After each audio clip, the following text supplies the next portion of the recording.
warahmatullahi wabarakatuh.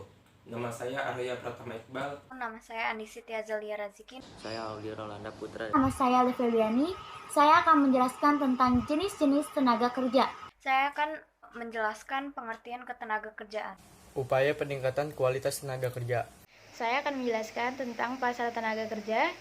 Ingin menjelaskan tentang sistem upah. Pengangguran, cara mengatasinya, dampak dan penyebabnya.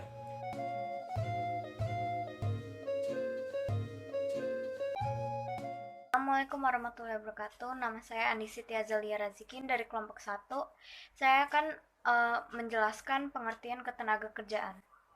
Yang pertama, pengertian ketenaga kerjaan menurut pasal 1 ayat 1 Undang-Undang Nomor 13 Tahun 2003 tentang ketenaga kerjaan menyatakan ketenaga kerjaan adalah segala hal yang berhubungan dengan ketenaga kerja pada waktu sebelum, selama, dan sesudah masa kerja. Menurut ketentuan Undang-Undang Nomor 13 Tahun 2003 tentang ketenaga kerjaan beserta peraturan pelaksanaannya dan peraturan pemerintah, peraturan menteri hingga keputusan-keputusan menteri yang terkait, dapat ditarik kesimpulan adanya beberapa pengertian ketenaga kerjaan sebagai berikut. Pertama, ketenaga kerjaan adalah sesuatu yang berhubungan dengan tenaga kerja pada waktu sebelum, selama, dan setelah selesainya masa hubungan kerja. Yang kedua, tenaga kerja adalah objek, yaitu setiap orang yang mampu melakukan pekerjaan untuk menghasilkan barang atau jasa untuk kebutuhan sendiri dan ke orang lain. Ketiga, ada pekerja atau buruh adalah setiap orang yang bekerja untuk orang lain dengan menerima upah berupa uang atau imbalan dalam bentuk lain. 4. Pemberi kerja adalah orang perseorangan atau badan hukum yang memperkerjakan orang lain dengan membayar upah atau imbalan dalam bentuk lain. Dr. Payaman Simanjutak mengidentifikasi tenaga kerja sebagai berikut. Tenaga kerja adalah penduduk yang sudah bekerja, yang sedang mencari kerja dan melaksanakan kegiatan lain seperti bersekolah dan mengurus rumah tangga. Secara praktis, pengertian tenaga kerja dan bukan tenaga kerja menurut Dr. Payaman Simanjutak dibedakan hanya oleh batas umur. Tenaga kerja terdiri dari angkatan kerja dan bukan angkatan kerja.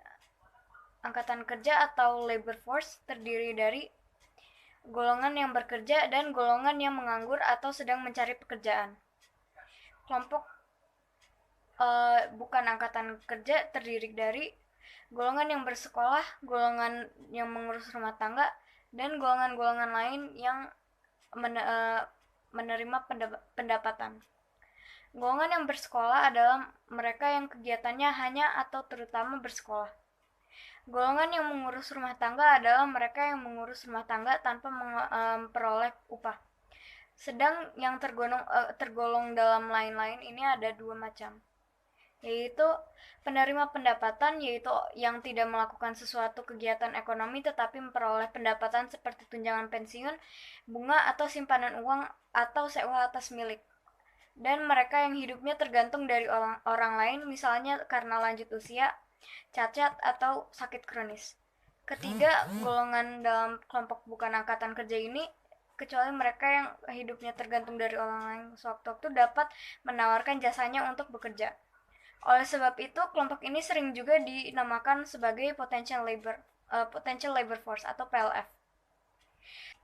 Sekian penjelasan dari pengertian ketenaga kerjaan, dan berikut dilanjut dengan jenis-jenis ketenaga kerjaan.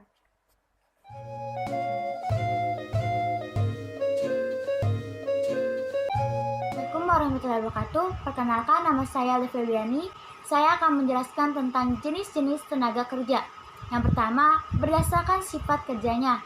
Tenaga kerja dapat dibedakan sebagai berikut. A. Tenaga kerja jasmani adalah tenaga kerja yang dalam kegiatannya lebih banyak mengandalkan tenaga fisik dalam melaksanakan proses produksi. Contohnya pekerja bangunan, supir angkutan umum, dan penyapu jalanan. B. Tenaga kerja rohani adalah tenaga kerja yang dalam kegiatan kerjanya lebih banyak menggunakan proses pemikiran, gagasan, ide yang bersifat produktif dalam proses produksi. Contohnya manajer, direktur, dan konsultan. Yang kedua, berdasarkan keahliannya.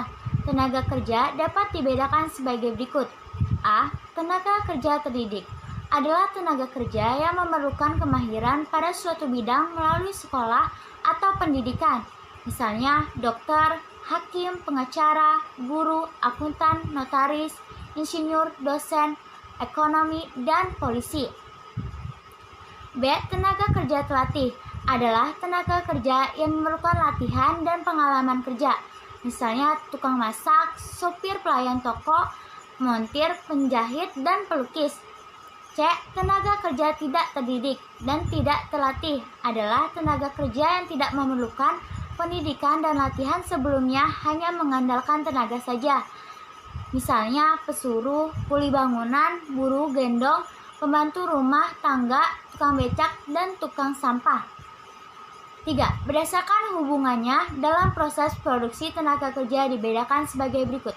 A. Tenaga kerja langsung, yaitu tenaga kerja di pabrik yang secara langsung terlibat pada proses produksi dan biayanya dikaitkan pada biaya produksi atau pada barang yang dihasilkan. Contohnya karyawan, bagian produksi. B. Tenaga kerja tidak langsung, yaitu tenaga kerja di pabrik yang tidak terlibat secara langsung pada proses produksi dan biayanya dikaitkan pada biaya operasional pabrik. Contohnya tenaga kerja bagian penjualan, marketing, dan periklanan. Perbandingan antara jumlah angkatan kerja dengan jumlah penduduk usia kerja dinyatakan dalam tingkat partisipasi angkatan kerja atau yang disebut dengan TPAK atau TPAK, yang dapat dihitung dengan rumus TPAK sama dengan angkatan kerja dikali 100% tenaga kerja.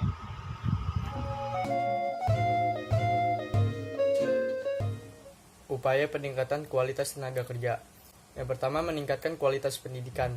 Pendidikan yang diberikan pemerintah kepada masyarakat bertujuan untuk meningkatkan pengetahuan dan keterampilan. Kualitas pendidikan yang baik dapat menghasilkan tenaga kerja yang lebih berkualitas. Terdapat dua macam sektor pendidikan yang dapat ditingkatkan. Yang pertama ada pendidikan formal. Pendidikan formal merupakan program wajib yang dibuat oleh pemerintah. Yang kedua ada pendidikan non-formal. Pendidikan non-formal merupakan bentuk tambahan atau pelengkap dari pendidikan formal. Terus ada meningkatkan kualitas kesehatan masyarakat.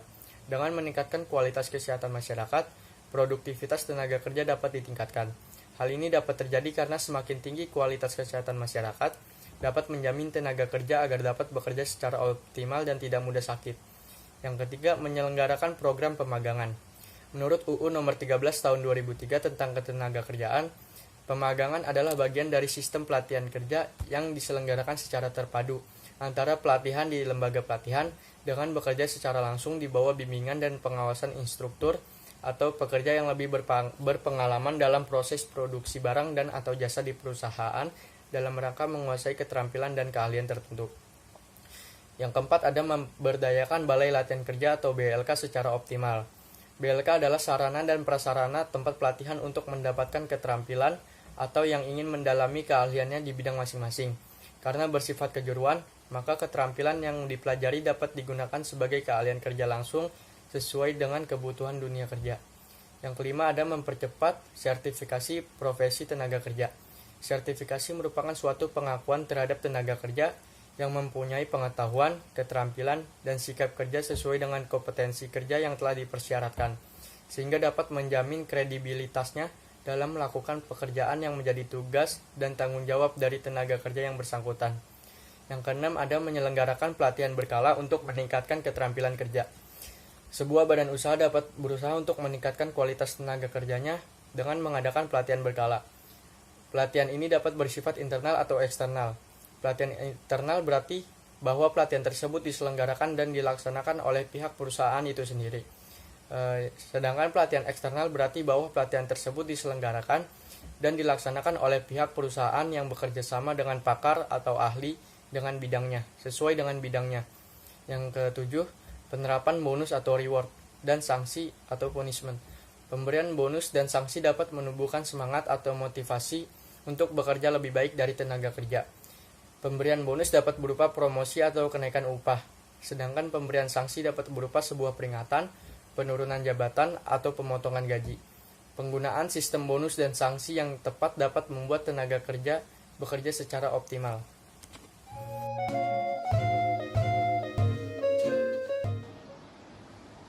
Assalamualaikum warahmatullahi wabarakatuh.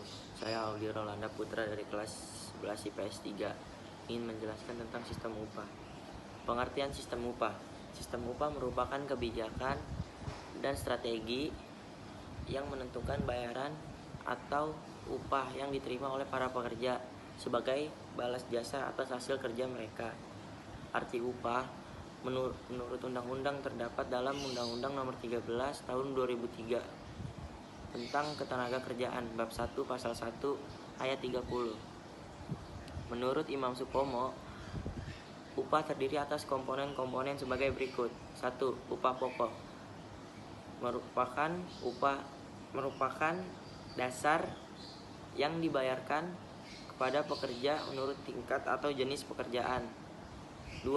Tunjangan pokok merupakan tunjangan yang diberikan bersamaan dengan upah tiap bulannya. 3. Tunjangan tidak tetap merupakan tunjangan yang diberikan bersamaan dengan upah tiap bulannya.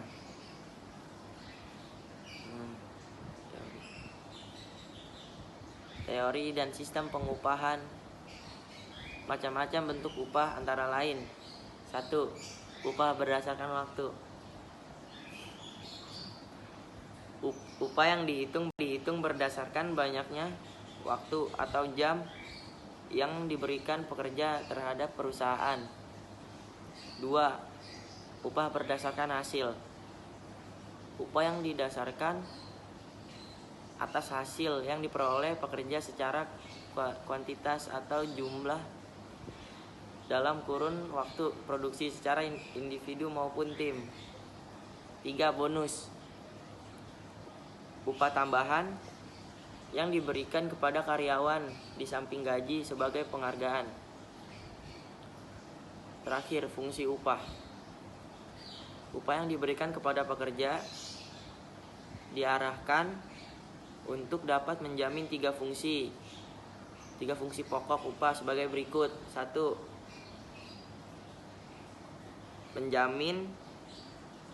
Menjamin kehidupan yang layak bagi pekerja dan keluarganya. 2. Mencerminkan imbalan atas hasil kerja seseorang. 3. Menyediakan insentif untuk meningkatkan produktivitas kerja. Sekian penjelasan dari saya. Wassalamualaikum warahmatullahi wabarakatuh. Assalamualaikum warahmatullahi wabarakatuh. Nama saya Arya Pratama Iqbal dari kelas 11 IPS 3. Dari kelompok 1 saya akan menjelaskan tentang pengangguran, cara mengatasinya, dampak dan penyebabnya. Yang pertama, pengertian pengangguran. Pengangguran adalah seseorang atau penduduk yang tidak mempunyai pekerjaan sama sekali, sedang mencari pekerjaan, atau bekerja namun kurang dari 2 hari dalam seminggu, atau seseorang yang mencari pekerjaan yang layak untuknya. Yang kedua, jenis-jenis pengangguran. Jenis-jenis pengangguran berdasarkan jumlah waktu kerjanya. Yang pertama ada pengangguran terbuka.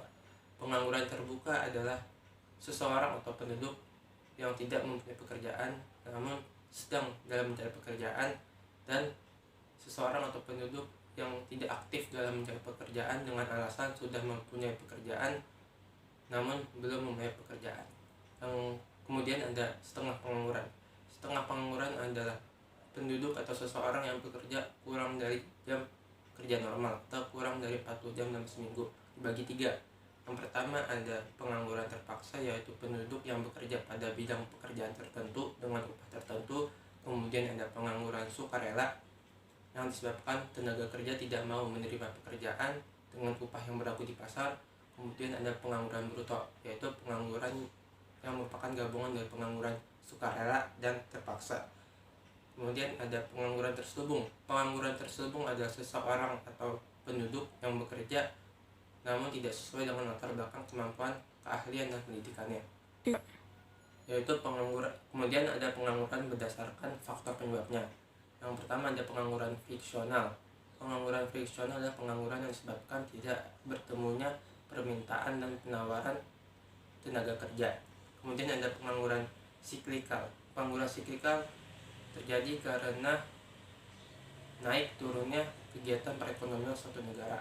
Kemudian ada pengangguran struktural, yaitu pengangguran yang terjadi karena berubahnya suatu struktur perekonomian dalam suatu negara. Kemudian ada pengangguran teknologi disebabkan oleh penggunaan mesin-mesin dan kemajuan teknologi lainnya. Kemudian ada pengangguran musiman. Pengangguran musiman terjadi karena perubahan musim yang terjadi secara berkala. Kemudian ada penyebab pengangguran. Yang pertama, karena pertumbuhan penduduk yang sangat cepat yang menciptakan banyak pengangguran karena meningkatnya angkatan kerja yang tidak sesuai dengan lapangan pekerjaan yang tersedia. Kemudian ketidakberhasilannya sektor industri. Kemudian tidak adanya kecocokan upah antara perusahaan dengan tenaga kerja. Kemudian ketidakstabilan politik, ekonomi, dan keamanan suatu negara. Kemudian penyebab dari adanya pengangguran adalah para tenaga kerja yang tidak memenuhi persyaratan yang diminta oleh dunia kerja. Kemudian pertumbuhan teknologi yang sangat tinggi yang tidak diimbangi oleh keterampilan dan pengetahuan para tenaga kerja. Kemudian ada dampak dari pengangguran. Yang pertama, menurunnya aktivitas perekonomian suatu negara. Yang kedua, menurunnya pertumbuhan ekonomi dan pendapatan per kapita. Ketiga, meningkatkan biaya sosial.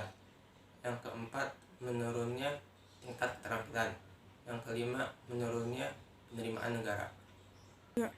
Terakhir, cara mengatasi pengangguran. Yang pertama, menyelenggarakan bursa pasar kerja agar terjalinnya hubungan yang baik dan komunikasi yang baik antara para pencari kerja dengan perusahaan. Kemudian meningkatkan mutu pendidikan. Kemudian meningkatkan sumber daya manusia dengan memberikan keterampilan, ilmu atau pendidikan yang cukup kepada para pencari kerja atau tenaga kerja. Kemudian terakhir, mendirikan pusat-pusat pelatihan kerja. Demikianlah penjelasan saya mengenai pengangguran. Terima kasih atas perhatiannya. Wassalamualaikum warahmatullahi wabarakatuh.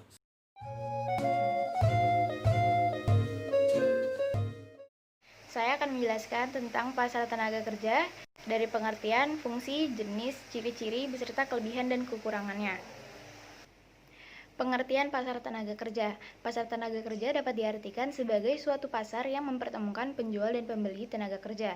Sebagai penjual tenaga kerja di dalam pasar ini ialah para pencari kerja atau pemilik tenaga kerja. Sedangkan sebagai pembelinya yaitu orang-orang atau lembaga yang memerlukan tenaga kerja.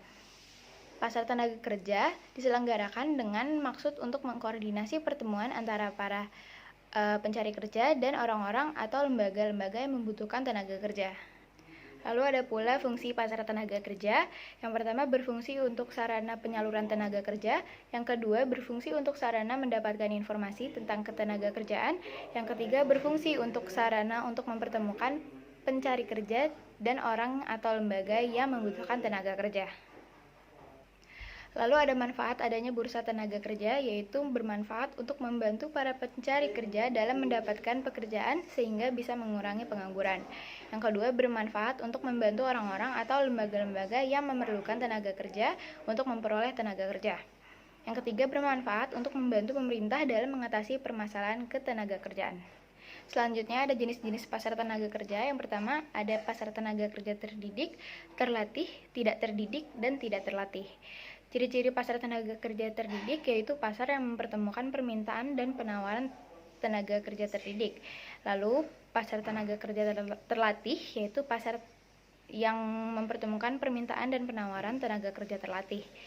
Lalu ada pasar tenaga kerja tidak terdidik dan tidak terlatih, yaitu pasar yang mempertemukan permintaan dan penawaran tenaga kerja tidak terdidik dan tidak terlatih seperti tukang angkut, tukang batu, dan lain-lain. Lalu yang kedua ada pasar tenaga kerja utama dan biasa.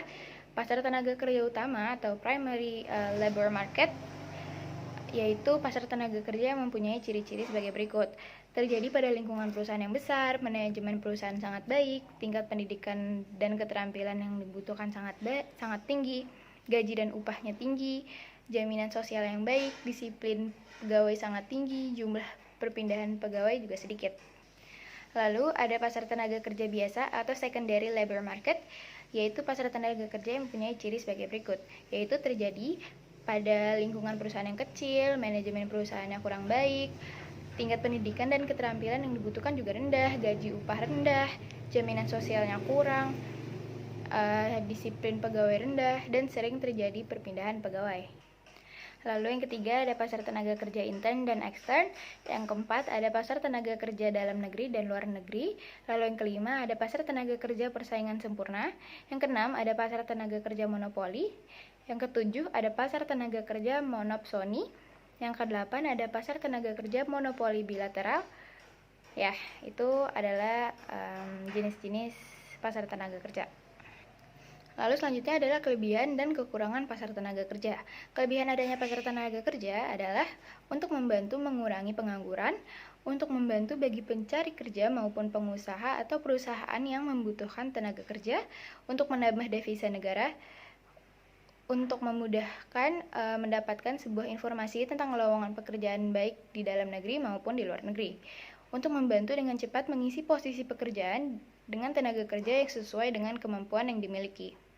Lalu yang terakhir ada kelemahan adanya pasar tenaga kerja, yaitu munculnya kegiatan percaloan tenaga kerja dan juga munculnya tindakan penipuan dan kekerasan terhadap calon tenaga kerja. Sekian penjelasan saya tentang pasar tenaga kerja. Terima kasih.